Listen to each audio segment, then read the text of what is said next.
Student, good morning. मैं हूँ रीना और आप देख रहे रीना एकेडमी चैनल। तो बच्चों, आज हम लोग क्लास 8 की बुक वसंत भाग 3 का चैप्टर 3 बस की यात्रा इसको पढ़ेंगे। इसका नेम है बस की यात्रा और इसके लेखक हैं हरिशंकर परसाई जी। तो बच्चों, हरिशंकर परसाई जी एक बहुत ही प्रसिद्ध व्यंग्यकार थे और इस लेख में भी उन्होंने एक बस के ऊपर व्यंग किया है। अब आइए पहले बस की यात्रा में कुछ शब्दार्थ हैं, इसको देख लेते हैं, तब हम लोग आगे बढ़ते हैं। तो निमित्त का अर्थ होगा कारण या साधन, गोता मतलब डुबकी लगाना, इत्तेफाक का अर्थ होता है संयोग, बियावान का उजाड़ जंगल, अंत्येष्टि का दाहक्रम, प्रयाण का प्रस्थान करना, बेताबी का बेचैनी, वयोवृद्ध का बूढ़ी, श्रद्धा का आदरपूर्ण आस्था या विश्वास, क्षीण का कमजोर, उत्सर्ग का त्याग, भावना का अर्थ होगा विचार, दुर्लभ का अर्थ होगा कठिनता से प्राप्त होने वाला, प्रयाण का अर्थ है चले जाना। तो बच्चों, आइए हम लोग इसकी रीडिंग स्टार्ट करते हैं। तो 5 मित्र थे और उन्होंने तय किया कि हम शाम 4 बजे की बस से चलेंगे। पन्ना से इस कंपनी की बस सतना के लिए घंटे भर बाद मिलती है, जो जबलपुर की ट्रेन मिला देती है। सुबह घर पहुंच जाएंगे। हम में से 2 को सुबह काम पर हाजिर होना था, इसीलिए वापसी का यही रास्ता अपनाना जरूरी था। लोगों ने सलाह दी कि समझदार आदमी इस शाम वाली बस में सफर नहीं करते। क्या रास्ते में डाकू मिलते हैं? तो बच्चों, जब ये जो इसमें सतना, पन्ना और जबलपुर कुछ शहरों के नाम दिए गए, ये मध्य प्रदेश के शहर हैं। और ये जो राइटर हैं, ये अपने 4 दोस्तों के साथ कहीं जाने वाले थे और उन्होंने तय किया कि हमें जो कि रास्ते में जो है बस फिर वापस भी आना है, तो हमें यही रास्ता अपनाना है। तो कुछ लोगों ने कहा कि जो आदमी समझदार होते वो इस बस से सफर नहीं करते हैं। तो राइटर ने पूछा क्यों, क्या रास्ते में डाकू मिलते हैं? तो उस इंसान ने कहा नहीं, बस डाकिन है। बस को देखा तो श्रद्धा उमड़ पड़ी, मतलब तभी बस आ गई और बस को देख करके राइटर के मन में उसके प्रति श्रद्धा उमड़ पड़ी, यानी उसके प्रति आदरपूर्ण आस्था या विश्वास जगने लगा। खूब वयोवृद्धि मतलब बहुत बूढ़ी थी, बहुत पुरानी जर्जर बस थी, सदियों के अनुभव के निशान लिए हुए थी। ऐसा लग रहा था मानो कई सदी पहले की बस थी। लोग इसलिए इसे सफर नहीं करना चाहते हैं कि वृद्धावस्था में इसे कष्ट होगा। मतलब बस को देखने के बाद ये सब भावनाएं लेखक के मन में आ रही हैं, यानी बस को देख के उनके अंदर जो है उसके प्रति श्रद्धा आने लगी और वो बहुत ज्यादा पुरानी और जर्जर थी। ऐसा प्रतीत हो रहा था ऐसे बहुत सदी पुरानी हो। और लेखक ने कहा, अपने मन में कहा कि लगता है तभी इससे कोई सफर नहीं करना चाहता है, क्योंकि ये बहुत ज्यादा बूढ़ी है, बहुत ज्यादा पुरानी है और ये बस जो है पूजा के योग्य थी, फिर इस पर सवार कैसे हुआ जा सकता है? तो बच्चों, ये सब भावनाएं लेखक के मन में आ रही हैं। अब आगे बढ़ते हैं। बस कंपनी के एक हिस्सेदार भी उसी बस से जा रहे थे। हमने उनसे पूछा, ये बस चलती भी है? तो हिस्सेदार जी ने बोला, चलती क्यों नहीं है जी, अभी चलेगी। हमने कहा, वही तो हम देखना चाहते हैं, अपने आप चलती है यह? तो हिस्सेदार जी ने कहा, हाँ जी, और कैसे चलेगी? गजब हो गया, ऐसी बस अपने आप चलती है। मतलब ऐसा सुन के राइटर जो है, लेखक जो है, वो बोले कि हम आगा पीछा करने लगे, मतलब सोचने लगे कि इस बस से जाएं या ना जाएं। तो हमारे एक मित्र डॉक्टर थे, उन्होंने कहा, डरो मत, बस अनुभवी है, नई नवेली बसों से ज्यादा विश्वसनीय है, हमें बेटों की तरह अपनी गोद में प्यार से लेकर चलेगी। हम बैठ गए।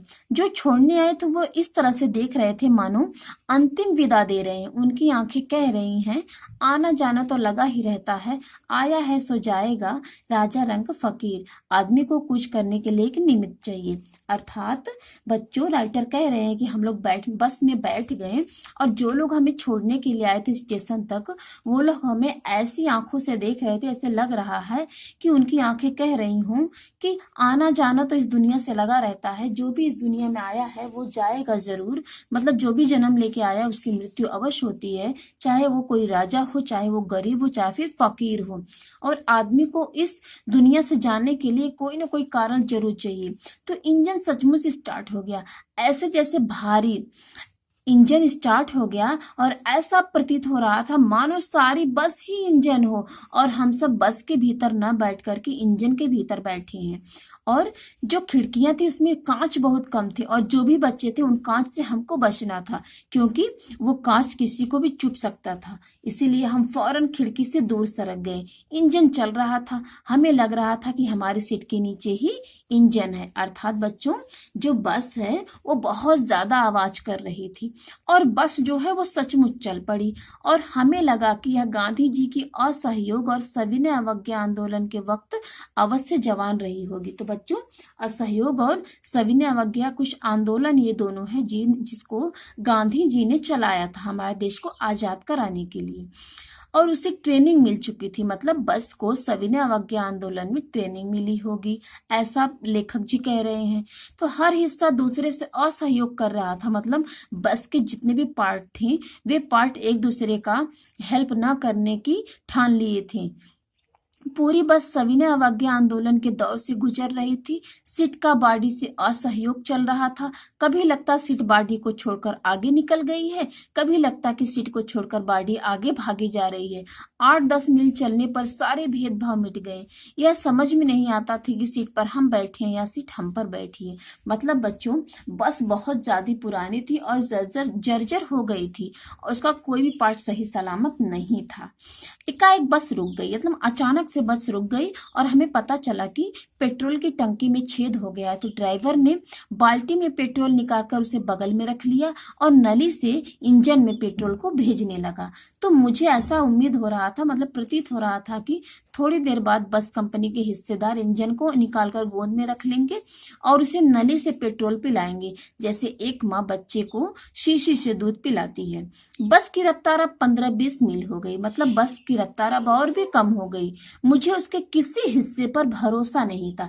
कभी भी ब्रेक फेल हो सकते थे, स्टीयरिंग टूट सकता था, और प्रकृति के दृश्य बहुत लुभावने थे।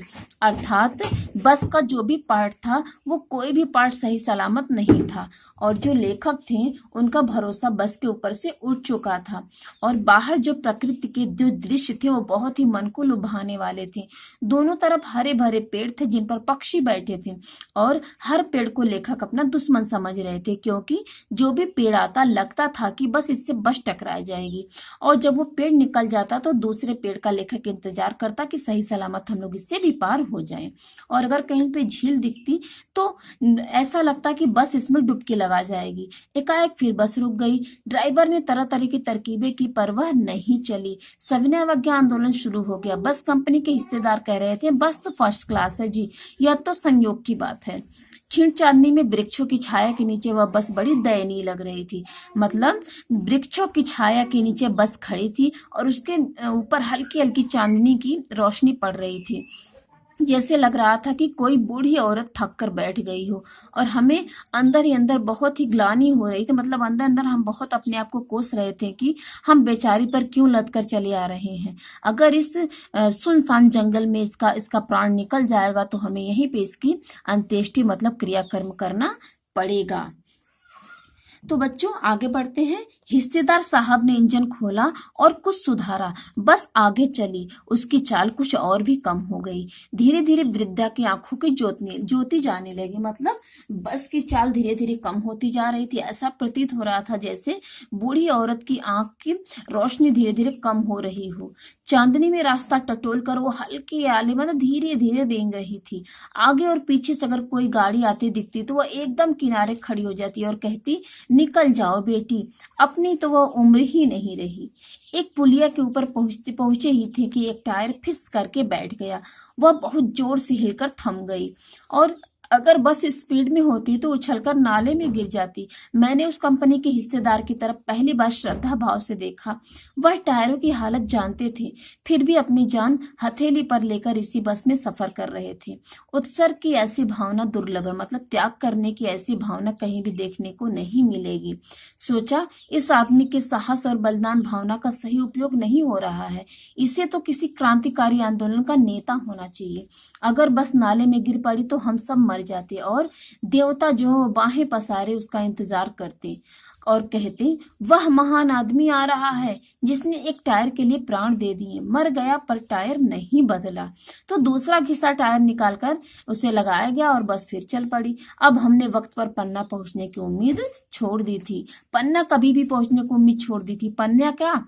पन्ना क्या कहीं भी हमने पहुंचने की उम्मीद छोड़ दी थी। लगता था कि जिंदगी बस अब इसी बस में गुजरने वाली है और इसके बाद सीधे हम उस लोक को प्रयाण करेंगे। मतलब हमें ऐसा प्रतीत होने लगा था कि हमारी जिंदगी अब इसी बस में गुजरेगी और उसके बाद सीधा हम जो है ऊपर भगवान के पास जाने वाले हैं। इस पृथ्वी पर हमारी कोई भी मंजिल नहीं थी। हमारी बेताबी, तनाव सब कुछ खत्म हो गया था और हम सभी लोग बहुत इत्मीनान से बैठ गए और हमारी चिंता भी चली गई, हंसी मजाक चालू हो गया था। तो बच्चों, इसका हम लोग क्वेश्चन आंसर करेंगे। ये देखिए, इसके क्वेश्चन है, लेखक के मन में हिस्सेदार साहब के लिए श्रद्धा क्यों उमड़ी? तो इसका आंसर होगा, लेखक के मन में उपयुक्त बातें इसलिए आ रही थी क्योंकि बस के हिस्सेदार बस की दयनीय अवस्था के बारे में भली भांति जानते थे, फिर भी ऐसी बस जर्जर बस को चलाने की हिम्मत जुटाकर बस चलवा रहे थे। सेकंड क्वेश्चन है, लोगों ने सलाह दी कि समझदार आदमी इस शाम वाली बस में सफर नहीं करते, तो लोगों ने ऐसी सलाह क्यों दी? तो क्योंकि बस का कोई भी हिस्सा सही सलामत नहीं था, टायर घिस गया था, कांच टूट गई थी, तभी लोगों ने सलाह दी कि समझदार आदमी शाम वाली बस से सफर नहीं करते। थर्ड क्वेश्चन है, ऐसा जैसे सारी बस ही इंजन है और हम इंजन के भीतर बैठे, ऐसा क्यों लग रहा था? तो बच्चों, इसका आंसर होगा, बस से बहुत ज्यादा आवाज आ रही थी। सीट पर बैठने के बाद ऐसा प्रतीत हो रहा था मानो बस का इंजन सीट के नीचे ही है, अर्थात बस से बहुत ज्यादा आवाज आ रही थी। क्वेश्चन नंबर 4, गजब हो गया, ऐसी बस अपने आप चलती है? लेखक को यह सुनकर हैरानी क्यों हुई? तो बच्चों, इसका आंसर होगा, बस बहुत ज्यादा पुरानी एवं जर्जर हो गई थी। बस का काफी हिस्सा क्षतिग्रस्त हो गया था, तभी लेखक को यह सुनकर हैरानी हुई कि यह बस अपने आप चलती है। लास्ट क्वेश्चन, मैं हर पेड़ को अपना दुश्मन समझ रहा था। तो बच्चों, लेखक पेड़ों को अपना दुश्मन क्यों समझ रहा था? इसका आंसर होगा, बस की अवस्था दयनीय एवं जर्जर थी। जब बस चल रही थी तो लग रहा था कि सड़क किनारे पड़ने वाले पेड़ों से टकरा जाएगी, तभी सामने आने वाले प्रत्येक पेड़ को लेखक अपना दुश्मन समझ रहा था। Thank you.